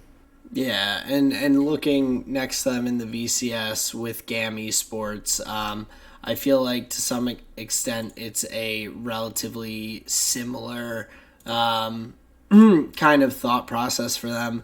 They do have three players, including Levi, their jungler, who Levi has had a ton of experience over the years in international competition, playing in different regions and whatnot. But Kiaya, and then Kadi were all at MSI 2023 and Worlds 2022 together. Then we do have two newcomers starting for the summer split with Slater and Pallet. So two players who were not on their MSI roster who are now in the starting lineup coming in. Mm-hmm. So that bot lane, and I think my biggest concern for them is having two newer players in the bot lane. Pallet does have some international experience back with Saigon Buffalo a few years ago, but Mm-hmm. just not. I feel like the bot lane is such an important part of the roster right now in these Huge. kind of high stakes games, and the level of bot laners in the tournament is so strong that I do have a little bit of a concern for that strength for them Mm-hmm. coming into the Worlds tournament. Yeah, I would agree. I think that could be maybe a bit of a weak point, I think you could say. But honestly, for GAM Esports, all my eyes are on Levi all day. He's the player that's been with them since they were Gigabyte Marines all the way back in 2017. He's played MSI with them. He's played a Worlds with them. So I think Levi is the core of this roster, the same way you think of whatever.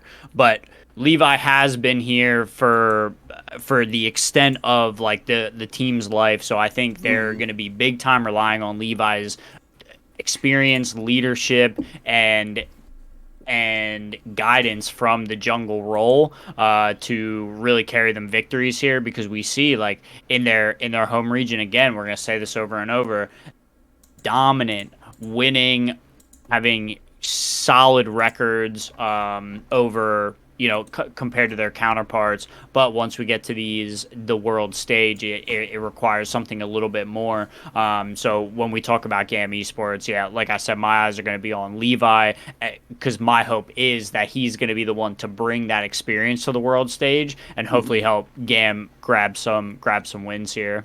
Yeah, and that veteran leadership from someone like him is definitely it's huge coming into this kind of tournament. Um, Mm. and obviously, like the play-ins is where they're focused and everything. Getting to the main stage would be pretty incredible. Sure. But I I mean, look at think, DRX last year, though. yeah, Play in team. yeah, and you just don't know how that will shake out. But I think Levi is going to be one of the big keys to their success there Hmm. for GAM Esports coming into the Worlds tournament. Um, and then I guess who would you have next? Is that over to the LJL? Next, I would have the Asia Pacific number two of PSG Talon. Okay, gotcha. So, So we had some tough results this year at MSI here for PSG, going ninth, but not really the best showing. Dropping games to North America, dropping a full series to North America, and especially when, unfortunately, I don't think North America is that strong of a region. It was surprising that the gap was as large as it was because unfortunately every time PSG talent shows up to an international competition they're doing okay but not great. We've seen a bunch of different rosters from PSG talent. We've seen even a full we've seen some role swaps as well from them. So having to do a lot with a little, it seems, from PSG talent, and I'm really looking to see them improve on their previous worlds. Birth where they only went nine, the 9 to 11 slot. So for a team that has among like in the organization a good amount of international experience. We haven't really seen them convert yet. And in a year where, or I'll say like in a time where North America is at its weakest, I think PSG hopefully can improve on that series against Golden Guardians and, make a better showing here. What are your thoughts on this? well, I think that NA might be at its weakest because Maple left TSM to go play for PSG Talent. I think that he is. I think that PSG's roster, like they do have a lot of flexibility with their roles and everything, but they've also been very strong just going throughout their summer season. They go 16-2. The next closest team to them was J Team, who got knocked out of the playoffs in pretty spectacular fashion, getting 3-0'd in both of their matchups Hmm. against some teams that you wouldn't necessarily expect beyond gaming in the 3 seed and then the 6 seed Frank Esports. But My boy Frank.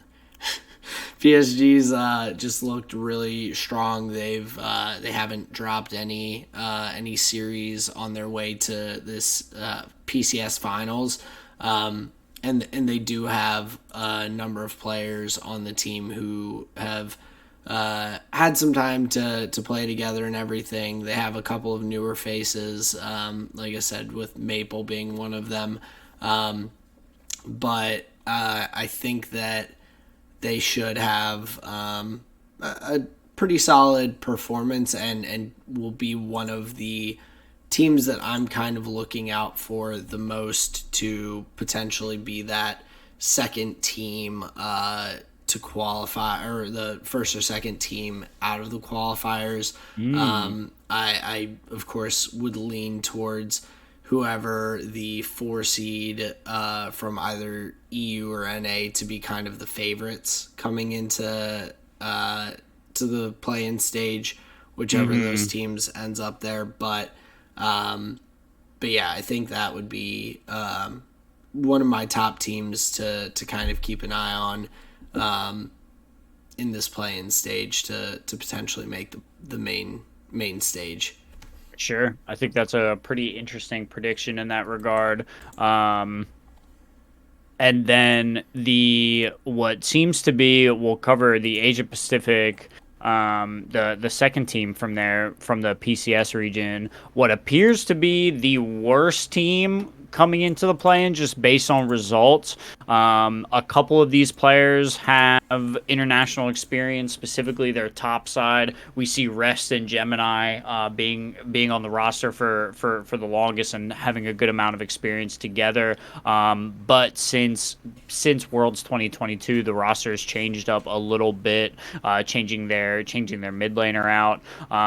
They did not show up that great. I remember their matches being very uninspired, almost unfortunately almost forgettable. So surprising to see them, qualifying again here for Worlds. But interestingly, between them and PSG Talon, I have PSG Talon significantly favored. What are your thoughts? I would agree, and I mean, I don't think that's really a shocker to most people. Like Flying Oysters, they went 9-9 in the regular season in the PCS, making playoffs. They have, of course, now gone on a little run, knocking a couple of teams out now on their way here to the finals.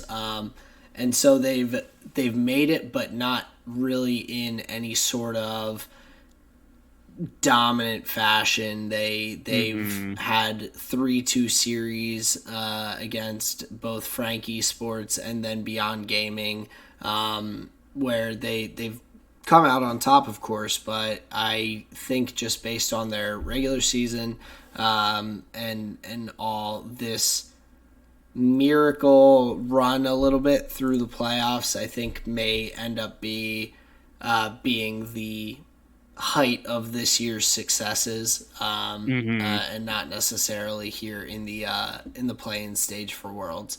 So I don't think that would be a big shock, but would be kind of the expectation a little bit, like you said, for them to not necessarily stack up with PSG.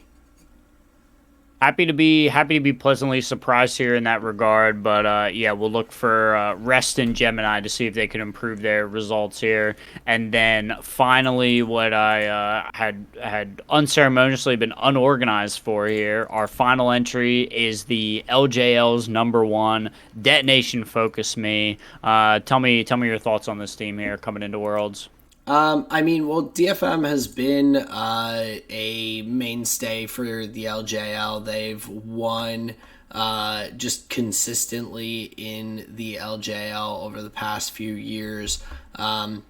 They came in first in LJL Summer and the playoffs this year, second in LJL Spring, but first in Spring playoffs. First in Summer playoffs the previous year, first in Spring playoffs. Like they don't. The only times they're not like first or second pretty much is when they're in these international tournaments. And at this point, I mean, they still have a lot of the players that they've had from on the team for a while. They have Steel and Arya still. One of the big things to keep an eye on is Udapon, who is moving over to the top lane role from the bot lane role that he's been in for a while. So he would be someone to keep an eye out for. But I think DFM is kind of that shadily, like, on the back end has a little bit of potential to really make some upsets. They have players who are good, solid players, have played together for a while, and just have not quite been able to put it together on the main stage for international competition. But I do think that they have continued to be so dominant because they're improving on themselves and everything. Teams don't stay number one because everyone else around them just doesn't get better. It's because they're getting better as everyone else is too, to maintain that gap and all. And they really do have just such a consistency in their performances over years of time, including with some of the players on the roster currently. That I think Hmm. that's a big boon to them in this playing stage. Yeah, I would definitely agree. I think of they're kind of a legacy name at this point. I would argue. But yeah, I those would be all of my good points here. So yeah, I think if they're able to kind of translate some of that experience, translate their dominance that they have in their regular season, yeah, I think they'll be able to kind of move on further. And of these teams, I think one of the favorites to move on to the group stage. Yeah, I would definitely agree. They're kind of, like I said, my third in that list in terms of who I would probably expect to make that main stage. Gotcha. And then just to quickly touch on a couple of other things briefly with the play-in. So CB Go for Lowell, it. we don't know who will be their champion, but the finals is Loud versus Pain Gaming. Loud Hmm. in the upper bracket finals 3-0'd Pain Gaming, who are coming back for the rematch in the finals now. That's exciting. Loud is the team that we saw at MSI this past year with Tinones, Croc, Robbo, and all, and so they still have a really strong roster if they end up being the team that makes it in, which I Hmm. think is kind of the expectation. And then, of course, we have Team BDS versus Golden Guardians to fill that last playing spot with the International World Qualifying Series, where they'll play a best of five for that last slot as the That's fourth seed exciting. from EU or from NA.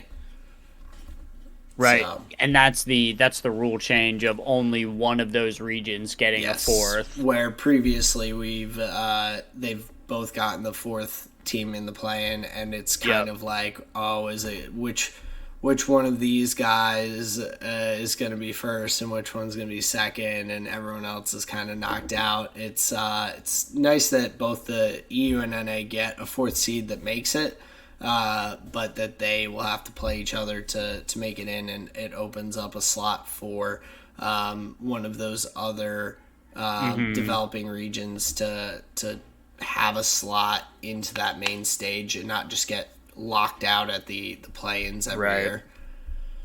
Yeah, So I would agree that it's nice to kind of it or it seems like it will help increase those chances, I guess is what you're saying. yeah, I would say so, and of course we still very likely could see just PCS and EUN or EU or NA, which we've kind of seen before. But at the same Hmm. time, there is that potential for a DFM or Movistar to have some sort of just amazing playing stage and make a run there into the World's tournament.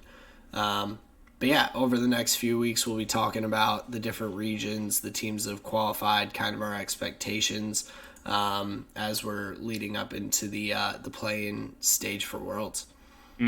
Yeah, very excited. I think there's going to be a lot to talk about, especially in LPL Korea, and then especially for us, we're going to be learning a lot about the EU League of Legends scene. We'll basically see what their kind of end of the summer split looked like, and see what to expect coming in there. So I think a lot to learn, a lot to look forward still here on this lead up to 2023 Worlds, which I'm really excited for. But yeah, I think that's gonna kind of bring us towards the end of the show. And if you don't mind, I just want to hop right onto the flavor of the week here and start with my visual medium because Cool. it's just kind of Ties in. just just ties right in. So on the League of Legends Twitch, they've been playing reruns of all the worlds. I'm guessing they started at season 1 But right now they're playing 2016. They're in the group stage. They do all like the primetime leagues, the Worlds tonight, and they just have a countdown to 2023 going in the bottom left corner. I've just been Nice. like throwing that up on the TV, watching these old games, and sometimes I've caught myself like sitting there like a little too intently, and I have to remind myself, I'm like, Justin, these already happened, this isn't live. And I'm like, oh yeah, right, I know what happened here. I don't have to like sit and watch. It's just like, to kind of catch up on the one. It's so fun to hear all these storylines like at this time, 2016, well, whatever, you get it. So Smeb from the Rocks Tigers, Mm. I guess they would have been Korea's number one at the time. Yep. The conversation in the casts is that is the best player in the world currently, with Faker hovering around like number Mm. 2, 3 somewhere. So it's very interesting where like the conversation between like is it a top laner, is it a mid laner, and just hearing like all the old storylines, it's just very fun. So that's my visual medium for the week. My food here for the week, being that Sarah's gone, I've been having to cook alone. So a lot of moments just like staring off into space in the kitchen, trying to like put a plan together and, come up with meals for myself. And then my music here for the week, I had a long couple of hours on a drive to Georgia, and so we had just some classic rock going in the car, which was pretty nice. And then on the way back, we got to listen to a fan favorite. We put on some David Bowie for the way back, so it was just a nice little classic rock shuffle here recently. Nice. It's very Yeah, solid. yep. Um, But I'm well, excited to hear yours. yeah. So over the weekend, for my food being down by the shore, got to eat a little bit of seafood, and a lobster roll is like becoming one of my go-to like things when I'm around fresh seafood and everything. I Hmm. It doesn't miss. I had a phenomenal lobster roll on Saturday night while we were out to dinner watching Penn State play football and everything. Um, so just absolutely delicious. What exactly For is a lobster roll? What's the sauce? It's like a butter. It's typically like some sort of butter type sauce and everything, just Gotcha. like mixed in with it and all. That But sounds pretty good. butter, but like also kind of like creamy a little bit too. It's like it's really just top tier. Um, Sure. Big fan, but also just something for like for my music this week. Being down at the beach, I feel like country music is always just like good like beach sitting music. Just throwing on some. I found a summer country playlist on Spotify. Threw it on, and it was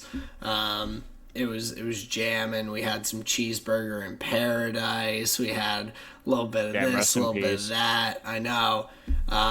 So we had it's some good music for that kind of jamming, but also it there's a good amount of country music that really like touches the soul a little bit. So I've been listening to some sadder country music recently as well, just getting in my feels a little bit.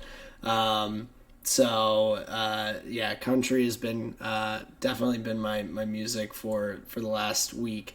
Hell yeah. And then for my visual medium, I've started to watch the first 4 episodes of the new Star Wars Ahsoka series that is on Disney Plus. It's been good. My only like weird thing for I have this like slight mental block about it because I had watched the Star Wars like Clone Wars shows and then Star Wars Rebels show and all, and so I had gotten so used to Ahsoka being a like cartoon character, where with so many other like Star Wars characters and people in the universe, I had seen them as like a physical, like an actor playing the Yep. character Yep. I first. got you. Yep. Where seeing I think it's in Mandalorian she first appears, and then now in her own series. Like seeing her as a person who's done up with this makeup and everything and Yeah. all, it's like something feels slightly off about it and all. So it has a little bit of this like I'm enjoying it and all, but I'm also like, I almost wish that it was a cartoon show, because just for the continuity for my brain. Oh, gotcha. But no, I'm enjoying the show a lot. I think it's been pretty good so far, and looking forward to seeing how it all pans out. But that is my flavor of the week for this week. That's very exciting, and that brings us here to the end of the episode. And I'm just ruining Aaron's day because I'm taking his now, and then It's so he's okay. I gonna want to see how he's you gonna do. flounder. Yeah, so this just brings us to the end of the episode. So I just want to say thank you very much, everybody listening, and yeah, it's just a great time, and we just love doing this. So thank you very much. Yeah, and don't forget, you can find us on Google Podcasts, Spotify. Check us out on YouTube. Hit us up on Twitter at tall and short of one, the number one. But we really do appreciate you guys taking the time to spend with us week after week. Keep an eye out on Thursdays for new episodes, YouTube, and all those places I mentioned. But we will catch you all next time. Peace out. Later.